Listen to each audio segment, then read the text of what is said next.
आइए वेदांत सार के विषय में हम समझते हैं। दूसरा श्लोक है, गुरु की प्रार्थना है। अर्थतोप्यद्वयानंदा नति तद्वैत भानतः गुरून् आराध्य वेदांत सारम बक्षे यथामति। इसमें कह रहे हैं कि अतीतद्वैत भानतः अर्थात अर्थतः अपि अद्वयानंदान गुरून् आराध्य यथामति वेदांत सारम बक्षे।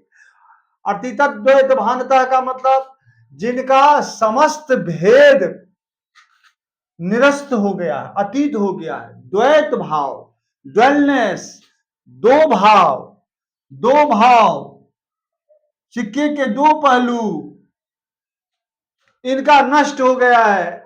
ऐसे जो है अर्थतः अपि, अर्थ से भी जो गुरु हो। कैसा अर्थ? गुरुर ब्रह्मा गुरुर विष्णु गुरुर्देवो महेश्वरा, गुरु साक्षात परम ब्रह्म, साक्षात परम ब्रह्म आया आंख से देखने पर। तस्मै श्री गुरुवे नमः।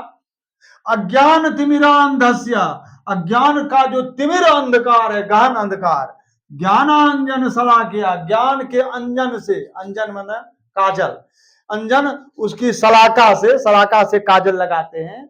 सलाका मतलब वो जो माचिस की तिल्ली होती है, उससे अंजन लगाते हैं। ज्ञानांजन सलाकया चक्षु उन्मीलितम, ये न, जिसने चक्षु को उन्मीलित कर दिया है, खोल दिया है, जिनके द्वारा ऐसे गुरु को प्रणाम होता है।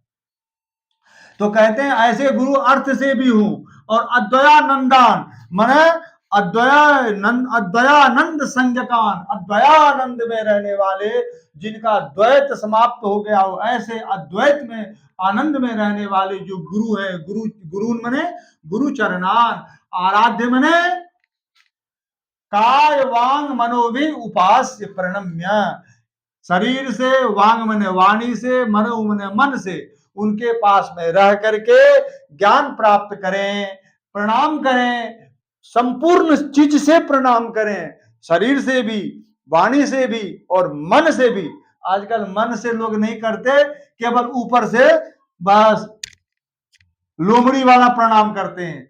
तो ऐसे जो है गुरु, उनकी यथामति आराध्य, यथामति मतलब बुद्धि के अनुसार, जितनी बुद्धि हो उसके अनुसार किसी भी तरह से उनको प्रणाम करें, उनके पास में रहे।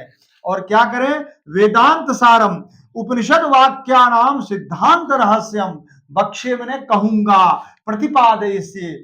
कौन कह रहा है? तो ये कौन कह रहा है कहूंगा? तो ये सदानंद जी कह रहे हैं। कौन? सदानंद जी कह रहे हैं। गुरु कैसे हो? जो कि ये सभी चक्रों को जानते हो, अर्थता हो, न केवल दित्थादिवत। केवल दित्थादिवत माने दित्थ बोलते हैं जो सांड के ऊपर में कंधे पर मांस का टुकड़ा होता है, उसको दित्थ बोलते हैं।